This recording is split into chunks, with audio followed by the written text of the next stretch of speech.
नमस्कार। टुडे टकमे अपने सम्पूर्ण गुटेके स्वागत गरेछि। हमसब समय सान्दर्भिक विषय लक कार्यक्रममे उपस्थित रहेछि। आ कार्यक्रमके सँगे जे छै से एकटा अतिथिके सँग जे छै से बातचीत सेहो करेछि। तैना अखन हमसब राजनीतिक विषय पर चर्चा परिचर्चा करब। आ खास पक जे अखन ई मध्य प्रदेश सरकार जे बजेट जे सार्वजनिक खेना त ओइमे केहन धारणा छन्। आ खास क हुनकर राजनीतिक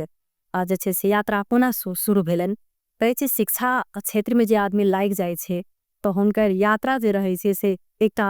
अलग दिशामे चल जाइ छै। कि आप जे कहै छै जे शिक्षा एहन चीज छै जे उ सब जल्दी उ क्लास नहीं करथिन धिया पुता में हुनकर जे छै से विशेष अपन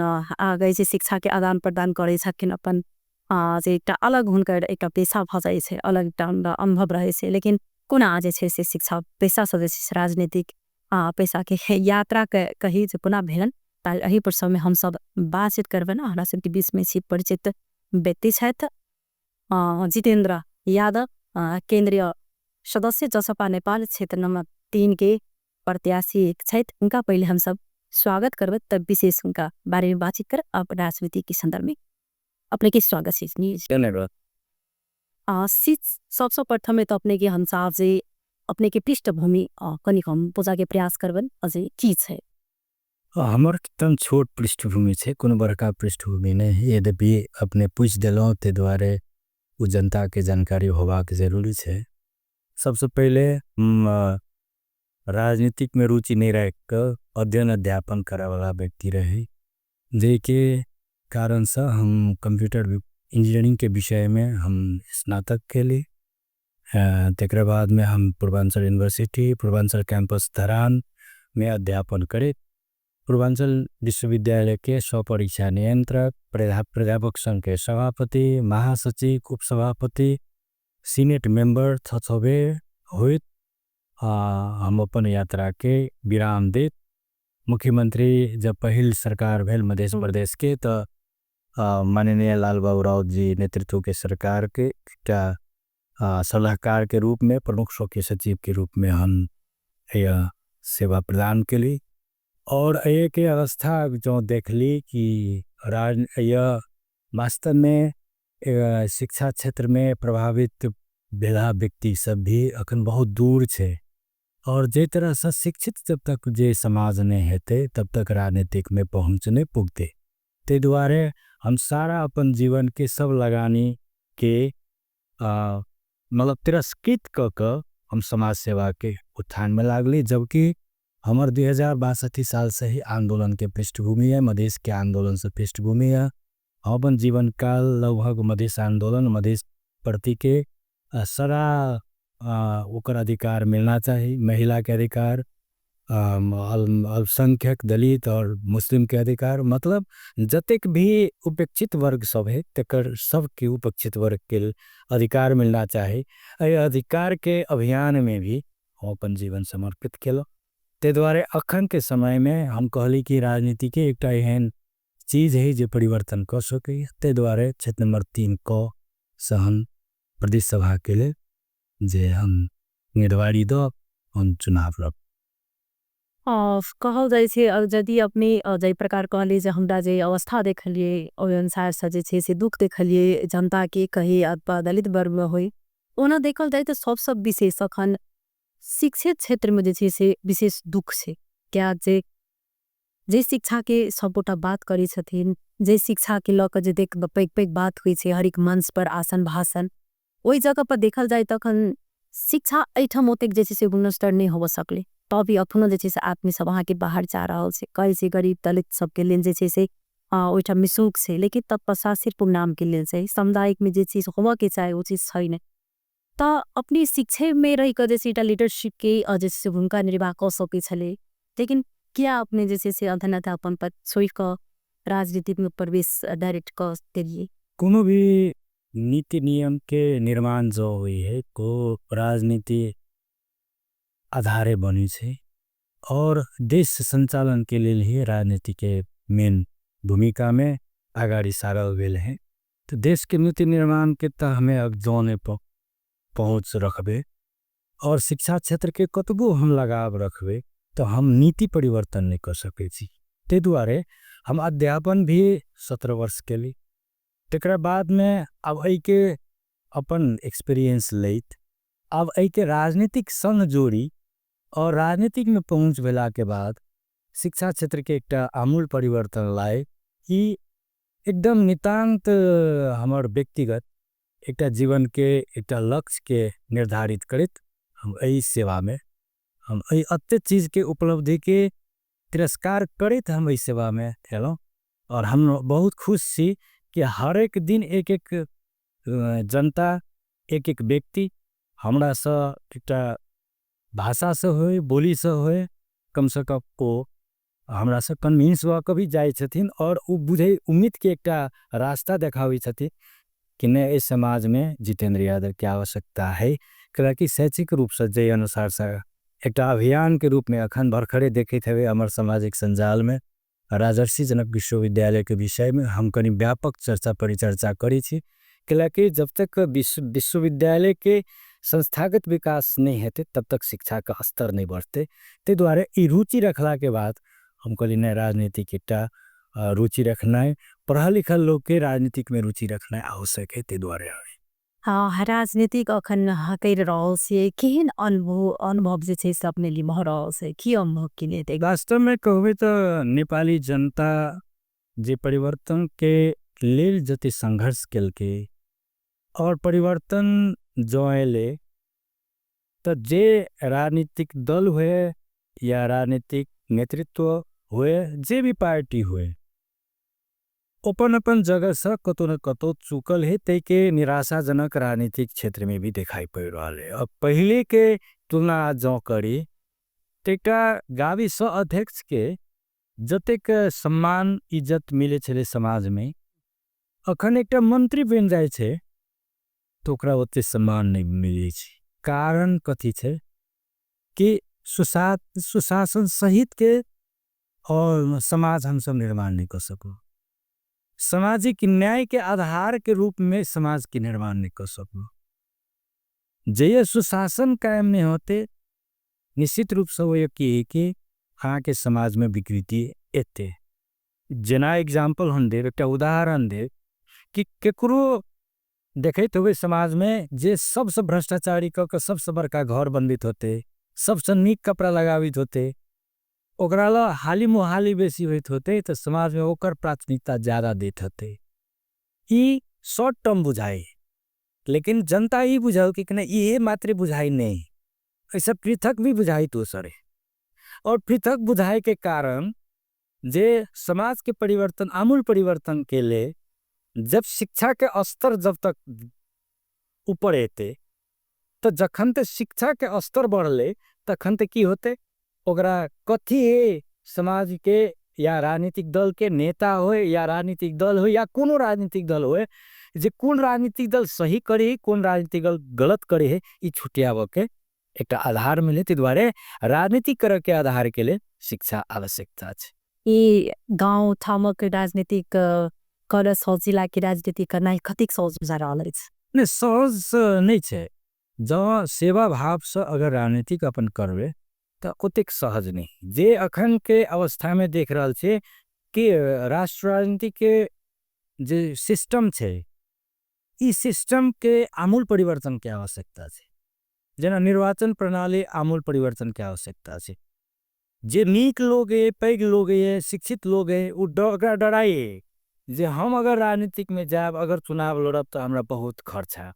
जे गरीब जनता है समाज में बढ़िया व्यक्तित्व छवि है ओकरा डर लगे कि अखन के निर्वाचन प्रणाली अनुसार अगर हम निर्वाचन में अगाड़ी अबी छी तो हम कम्पीट नहीं कर पाए। ते द्वारे की छे कि ई सारा चीज के आमूल परिवर्तन के आवश्यकता छे। तो ई आवश्यकता कत से हेते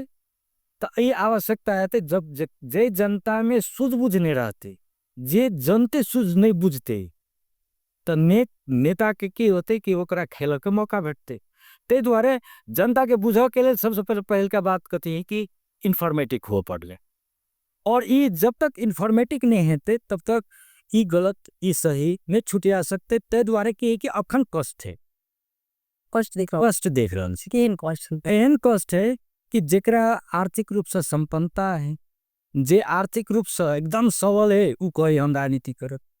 देखे थे अखन संघीय संसद में मोस्ट ऑफ मानने जे है जे अखन कथी से है,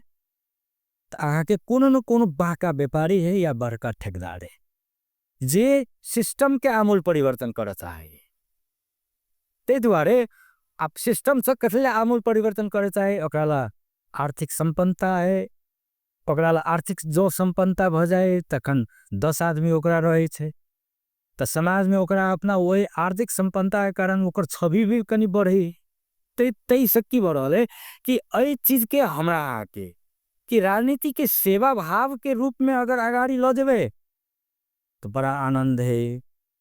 बहुत आनंद है। हम तो दोनों फेज कहली, एकटा फेज हम अपने स्वयं एकटा प्राध्यापन पेशा में थाई रूप से लागल लोग के एकटा अनुभव, दोसर अनुभव ई 5 वर्ष 6 वर्ष कार्यकाल भ रहल है राजनीति के प्रत्यक्ष रूप से, तो हम इसे देखे छी कि सेवा भाव जो भावना रखबे तो बहुत प्रतिष्ठा है, अगर न राजनीति के पेशा बनाव लगबे तो बहुत कष्ट है। तै द्वारे हम सब सेवा भाव के रूप में आगाड़ी बढ़ल छी, तै द्वारे हम आनंदित छी, हमरा कोनो कठिनाई नहीं लाग रहल है। लेकिन डर की है कि समाज के रूपांतरण कोन अनुसार से करी, केना के प्रवेश करला से सब गोरा के सामूहिकता हेते और अई विषय वस्तु के एक जगह रखते, ओही हमर सबके प्रयास है। आ अई में बहुत हमरा के जे मतलब प्रयास कर रहल छै, लेकिन कतेक सफल जा रहल छै? सफल छै नहीं सफल रहते तो आए अहाँ देखते हेवे कि क्षेत्र नंबर 3 में हम जना प्रत्याशी भेलो, तो क्षेत्र नंबर 3 के जनता ही बुझल के कि प्राध्यापक है, इंजीनियर है और आल छे कता सेवा भाव के लिए लाले, तो 14,000 जनता के माया हमरा पे है। मतलब पहिल बेर हम जब गेली लड़ली चुनाव तो हमरा 14,000 मत मिलना है साधारण विषय नहीं। एक मतलब कथी है कि समाज ई चाह रहल है कि नीक व्यक्तित्व सबके राजनीतिक में आवक चाहिए, ते द्वारे ई प्रयास आप बीजेपी भ सकै छै, लेकिन क्या आदमी में तेते जनचेतना आइ काल्हि बहुत चुकल छै कि अखने जेना देखल जाए तो ना कहै छै आदमी कतेक राजतंत्र आवे के चाही, कतेक चाहि रहल छै कि सरिया के जे छै से नया नेतृत्वकर्ता आवे के चाही, ई सब आप खत्म भ जात चाही। तो ई अनुसार से आदमी अगर चाहते, अगर उ चेतना रहते तो कतौ न कतौ जाकर जे छै जहाँ तक विजय भ सकै छै। लेकिन नहीं, हम कहबे तो प्राविधिक रूप से मात्र हम विजय नहीं प्राप्त के लिए, लेकिन राजनीतिक रूप से नैतिक रूप से हम विजय भेल छी। हम एहि द्वारे एहि के विजय के रूप में हम दे रहल छी कि कोनो भी व्यक्ति 81 अगर आहा समाज में जेबे तो ओकरो बुझाव के एकटा समय चाहे। हमरा 14,000 आदमी बुझ लेलकिन, उ कम बड़का उपलब्धि नहीं है कि हम विजय के रूप दे रहल छी। दोसर बात की कली अपने राजतंत्र के विषय पर लिए, वास्तव में कहबे हमरा कहो के कतो हिचकिचाहट नहीं है। कांग्रेस कम्युनिस्ट के कारण जे राज्य सत्ता जे अनुसार से 30 वर्ष अनुभूति करवेल के जिस जनता की, वो आमूल परिवर्तन के विषय रहे कर सके चली। कांग्रेस कम्युनिस्ट के जे कारण है और जे अनुसार से ओकर देश संचालन के विधि है, वो देश संचालन के विधि के कारण की भ रहल है जनता में त्रास है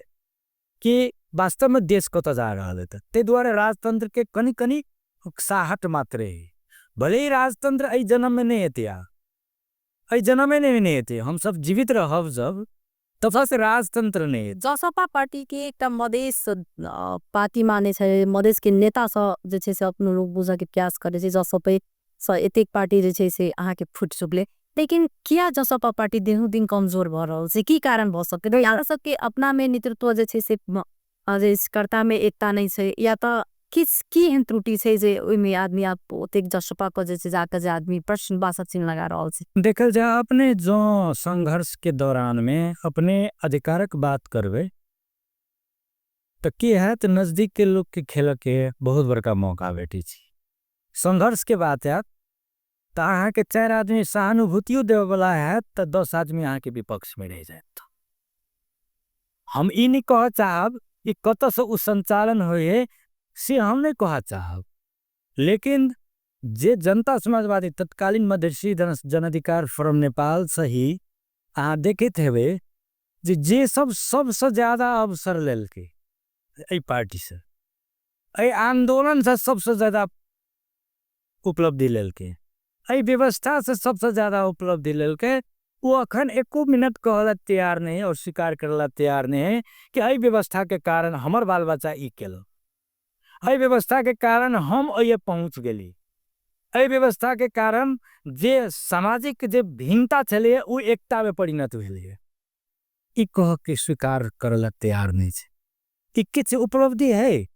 लेकिन हम कह चाहब जे अखन जे तरह से जनता समाजवादी पार्टी के कहियो भी लीडरशिप कमजोर नहीं देखेले, कहियो भी आरान में रहले, यही आरान के कारण से एक जगह अधिकार के विषय, दोसर जगह संघर्ष के विषय है, तेसर जगह समाज के एकता के विषय है। जे कम्युनिटी के लिए हम ले रहल छी, ई कम्युनिटी हमरा सबके प्रति कतेक विश्वास कर रहल है। जेना अहाँ कहबे मधेसी कम्युनिटी हमरा सब पर कते विश्वास कलके, अहाँ के महिला, अल्पसंख्यक, पिछड़ा वर्ग, दलित, मुस्लिम के वोट काउंट अगर जो करी तो हमरा सब पर कते विश्वास करेंगे। तो मतलब की है कि हमर जनता समाजवादी पार्टी के एक अभियान चलाना रहे जे हम सब चुकल छी, ये यथार्थ मानहीटा पड़ते कि हम सब जते काज के लिए वो काज जनता में हम सब प्रचार नहीं कर सकली, जनता के नहीं बुझा सकली, और जनता के अखन तो बुझाव के अवस्था में नहीं थी। ई की भ गेले, मुद्दा डाइवर्ट कर अवसर के रूप में आगाड़ी बढ़ी गए। तो लोग ये बुझिए कि राजनीतिक तो अवसर है, अखन लो ले, अखन मंत्री बन जो, अखन सांसद बन जो, अखन केंद्र सदस्य बन जो, अखन राजनीतिक नियुक्ति लो ले। देखे थे सर्वंग है जे विद्वत वर्ग भी है वो अवस्था है मधेसी कम्युनिटी के जे नहीं बुझा वाला है तो बेचारा नहीं बुझा वाला है। तै दुआरे हमरा के जनता समाजवादी पार्टी नेपाल के अवस्था ई अवस्था है। लेकिन दुर्भाग्य है जो जनता समाजवादी पार्टी नेपाल के विलय हेते जो या चेष्टा करते एना तो नहीं कह सके, संभव नहीं है। लेकिन जो ये प्रयास अगर हुए तो हमरा यहाँ के मधेसी कम्युनिटी हुए या जनजाति आदिवासी हो या पिछड़ल जते वर्ग है ओकर अधिकार के समाप्ति होते। हम उदाहरण देव जे विगत राणा काल से लेकर अखन तक के देखिए ओकर ग्राफ देखू, महिला के प्रतिनिधित्व देखू, दलित के प्रतिनिधित्व देखू, सीमांतकृत समुदाय सब के प्रतिनिधित्व देखू, मधेसी स्वयं के प्रतिनिधित्व देखू, तो के राणा काल से अखन के तुलना जो करबे तो अखन व्यापक है। मधेश आंदोलन के बाद, ऐतिहासिक मधेश आंदोलन के बाद अंतिम संविधान 2063 में तो 60% अधिकार तो रहे ना, लेकिन वो कटौती के कटौती के तो जेकर वर्चस्व रहे तो जनता जरा सिलेक्ट के कांग्रेस कम्युनिस्ट के सिलेक्ट के तो कांग्रेस कम्युनिस्ट के सिलेक्ट के अधिकार ओकरा दिल के, संविधान बनावे के अधिकार दिल के, वो हम सब चुई गेली नहीं बुझा सकलिए कि हमरा सबके कमी रही। लेकिन बुझलो आदमी सब की के जे हमारा अधिकार में छिना जात सीन बुझ सकल के। ते द्वारे जनता समाजवादी पार्टी नेपाल वैचारिक रूप से, सैद्धांतिक रूप से और नीतिगत रूप से, सांगठनिक रूप से जे सांगठनिक रूप से भी बहुत स्ट्रांग पार्टी है। पूर्व मुख्यमंत्री के सलाहकार के जे अनुभव में अखन के सरकार के जैसे से कौन वर्ष जैसे से देखल जा विभिन्न मीडिया के मार्फत अब अखन अपना लोग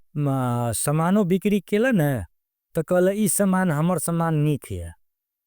हम वही पक्ष में नहीं जाए, सरकार की कौन हम वही पक्ष में नहीं जाए, हम पक्ष में की जाए कि जनता के मूल्यांकन कर पड़ले। ई हम कहबे जे ई भेले, हम कहे छी जे अखन के सरकार में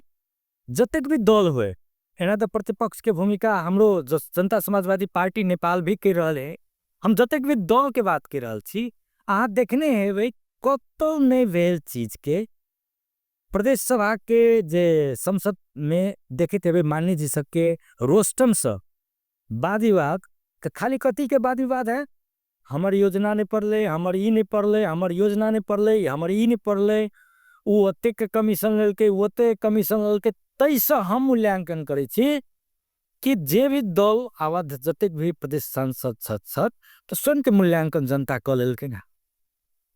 ते द्वारा एहि सरकार के विषय में हमरा आके कहो के आवश्यकता आई के ई जे अंतर्वार्ता है चांदनी जी, वो अंतर्वार्ता ओते सार्थक नहीं है। केला ई विश्लेषण कर रहा है जनता आई के मूल्यांकन कर रहा है कि विगत के सरकार और अखन के सरकार के की अवस्था है। हमरा आगे कहो के अवस्था नहीं। लेकिन एक हम होते ऐसे हमरा कहना है कि मतलब की होते कि हम सरकार में नहीं जीते द्वारा चार्ज लगावे छी, अपोजिशन में लगे रहला के चार्ज आ नीक काज कथी सबके लिए तो देखावा पड़ल। आय नीक काज के एक शुरुआत के लिए जे पहिल बेर हम सब सरकार में रहे तो एक निर्वाचन क्षेत्र 5 किलोमीटर के अवधारणा ले रहे, पक्की सड़क के वही के निरंतरता एक कंसेप्ट के हिसाब से वही के निरंतरता 200 चरण है के लिए धन्यवाद के पात्र छी। बाकी कौन काम के लिए जनता कह पड़े ना। बजट एक तरफ, बजट के आकार एक तरफ और नीति तथा कार्यक्रम के आकार दूसरा तरफ। तो दोनों आकार जब जो नहीं मिल रहे एक मतलब की भेले कि सरकार के लाल गेल बजट नीति कार्यक्रम अनुसार नहीं मिला के कारण से इस सरकार ही प्रति गंभीर प्रश्न है कि ये की केल के। तो अगर हमरा नहीं कह के उ जनता के मिलेंगे एक नारा छले, नारा कथी ई कार्यक्रम रहे सबोटा के मतलब मन में बसा वाला कार्यक्रम लाल गेल रहे सरकार कार्यक्रम जे बेटी पढ़ाओ बेटी बचाओ इहो जे छै से कतो ने कतो जे छै से देख रहल छी जे आब नहीं रह गेले। तो दुर्भाग्य की छै अब पार्टीगत रूप से तो राष्ट्रपति नहीं होय छै, ई सब दल के निर्माण क राष्ट्रपति सम्माननीय राष्ट्रपति जी मुख्यमंत्री बेटी बचाओ बेटी पढ़ाओ बेटी बचाओ अभियान अंतर्गत छोरी शिक्षा बीमा के जे कार्यक्रम बीरगंज में उद्घाटन केलखिन वही समय के स्प्रिट अगर देखल जाए तो 51 करोड़ रुपया दिलखिन एक बेर संघ सरकार के मार्फत से। और ये 51 करोड़ रुपया के खर्च दिले बीमा के हिसाब से। दूसर बात की रहे कि ये तो के केने रहती सम्माननीय राष्ट्रपति विद्या देवी भंडारी जी केने रहते ऐ के अर्थपूर्ण विषय रहे तब न केलखिन और ये प्रशंसा केलखिन कि एहन कार्यक्रम लाइफ के जे समाज के जे रूपांतरण करे के विषय जे है वो महान कार्य है। पहले प्रोजेक्ट के रूप में आगाड़ी बढ़ रहा है, बहुत बेटी सब बीमा से सुरक्षित भी भेलखिन और अगर बहुत बड़का अगर भीतर में जाल जाए तो बहुत बड़का ओकर कंटेंट न है जे समाज डायरेक्ट लाभान्वित हुए। तो हमरा यहाँ के बेटी के जना ही कि हमें उदाहरण देव अहाँ के हम धन्यवाद दी आई के अंतर्वार्ता में जे अहाँ साहसी महिला के रूप में मात्र नहीं साहसी पत्रकार के रूप में जे तरह से अपने एक कंटेस्ट के लिए ये बहुत बड़का साहसी मतलब हमरा यहाँ के समाज में अखन तो महिला प्रति के देख के दृश्य की है फर्क है। महिला के फर्क दृश्य देख के कमजोर मानसिकता के देख के दृश्य भेला के कारण से ये कार्यक्रम लाल जे ओकर इनकरेजमेंट चाहे।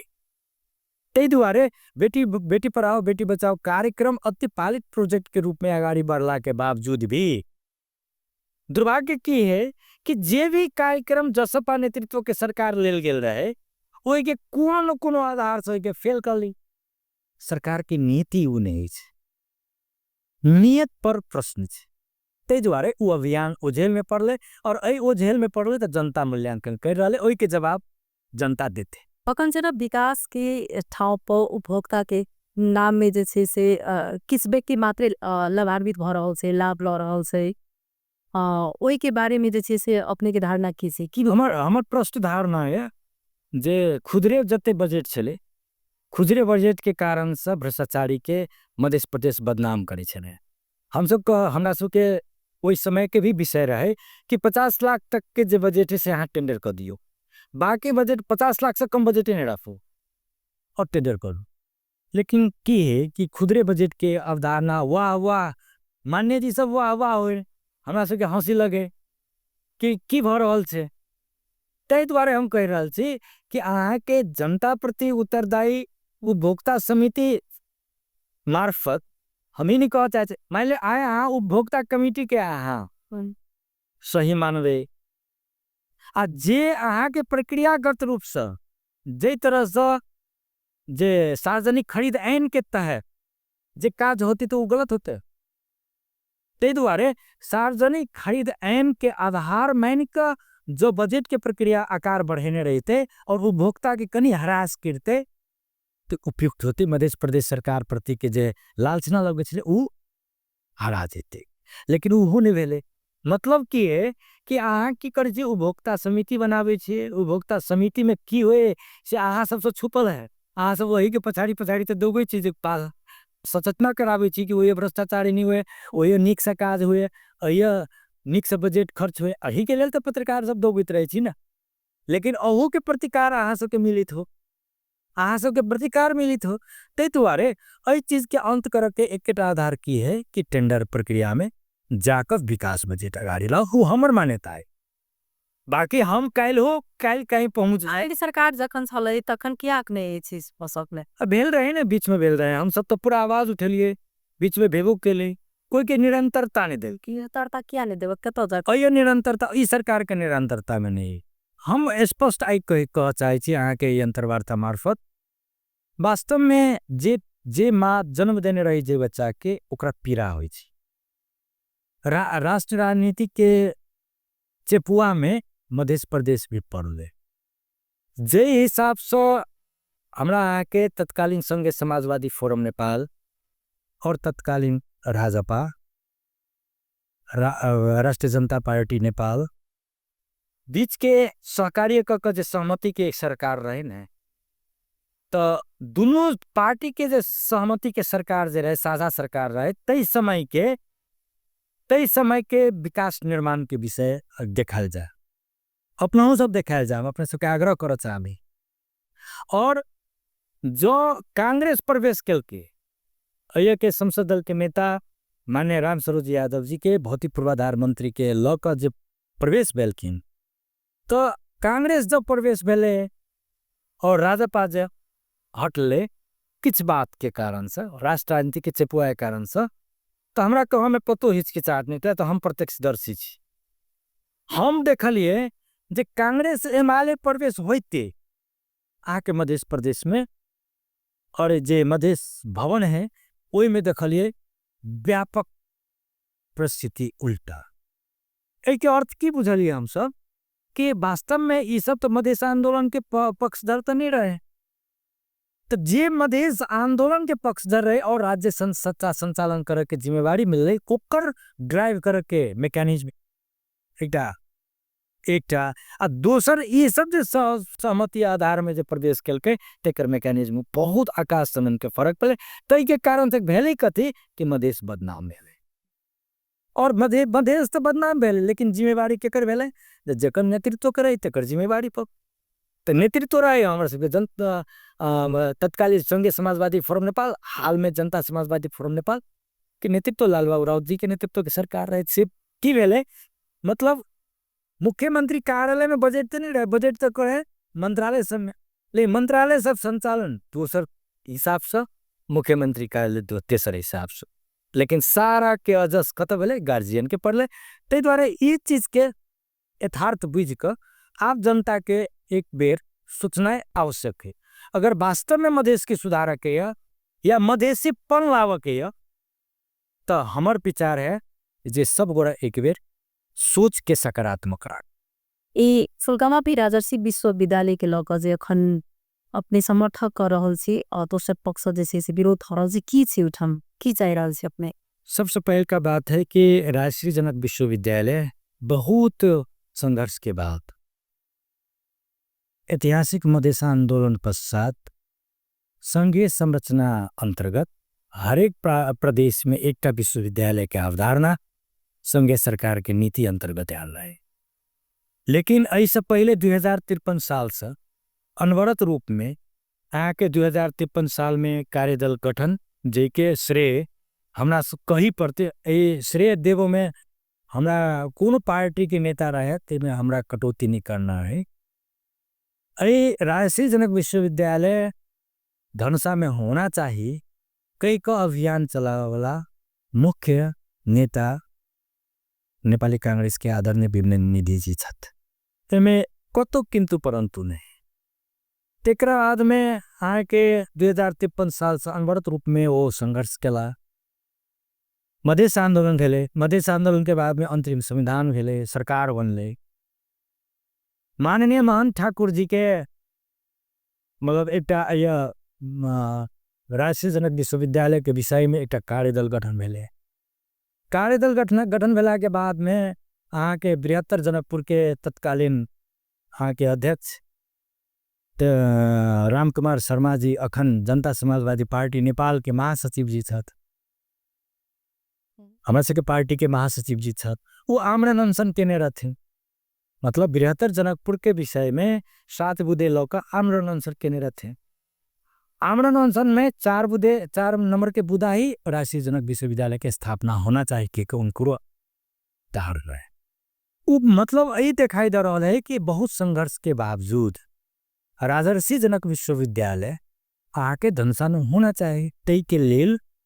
आके जहिया गाविस के अवधारणा रहे। अब 5 लाख जे बजट मिले एक गाविस पर, तहिया आके 1,01,000 क और महोत्तरी के 35 गो गाविस रख क 1,35,00,000 रुपया तहिया जहिया आके जगह हमारे नहीं बुझाए कि कट्ठा के 300 के 5,000 के बीच में थे। तहिया आके की भेल रहे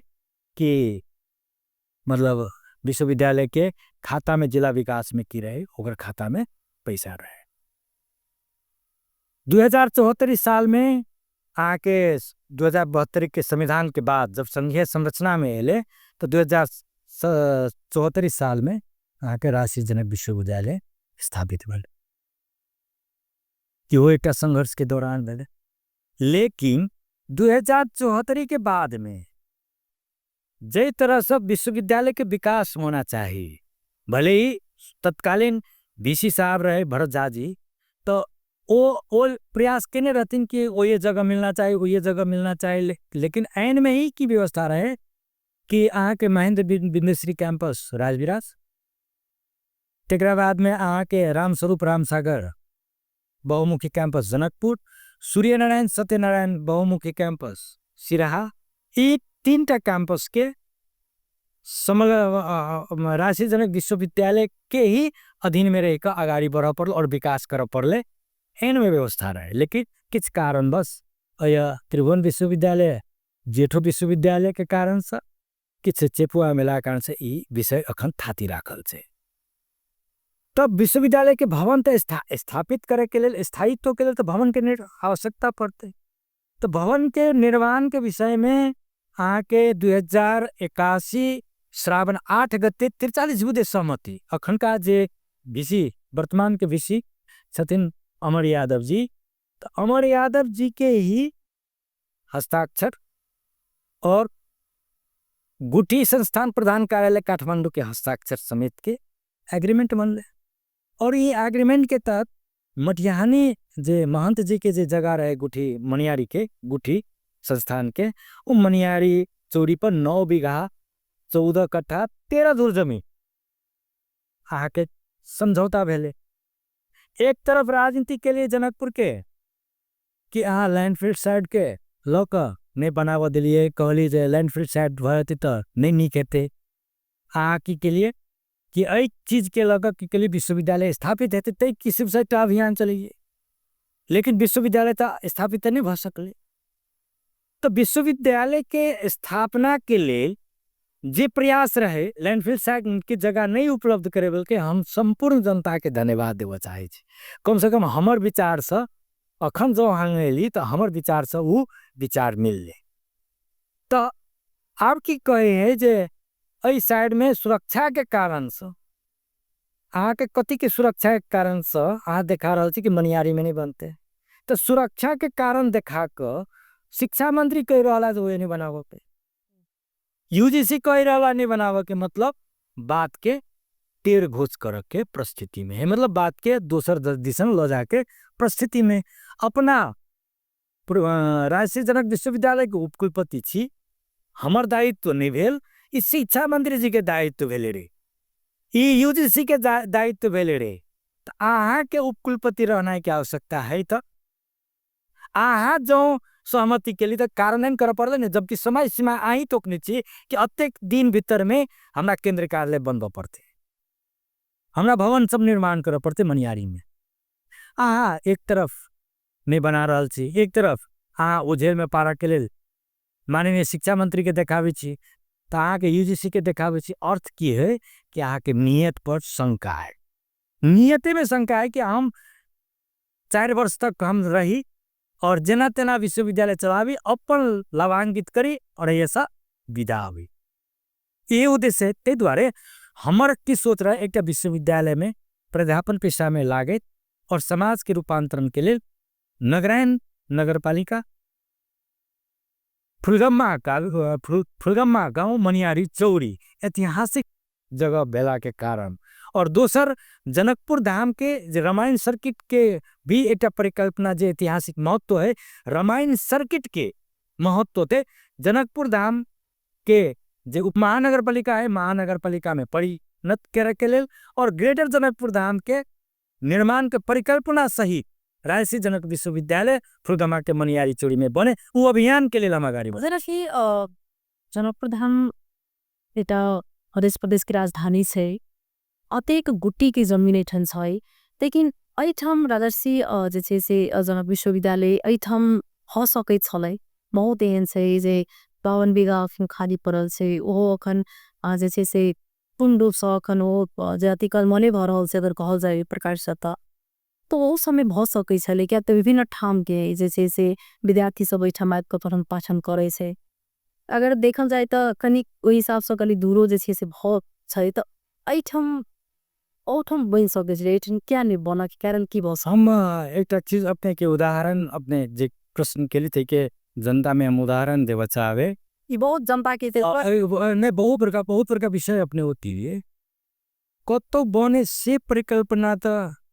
हमर हेबे ही ना, कतो बने तो बना के तो प्राथमिकता हो ही नहीं रह गए। आ कॉलेज दूर है, हम उदाहरण देव, हम जे विश्वविद्यालय में अध्यापन के लिए या कार्यरत रही पूर्वांचल विश्वविद्यालय में, पूर्वांचल विश्वविद्यालय के ऐन में प्रश्न व्यवस्था रहे कि पूर्वांचल विश्वविद्यालय को केंद्रीय कार्यालय पूर्वांचल विकास क्षेत्र को विराटनगर में रहने छ। 805 बीघा सरकार के ना दिल के गोठगांव में जे ऐन में तो एक दिन रहे, गोठगांव में हाथी हो गई, बहुत जनावर हो गई, बहुत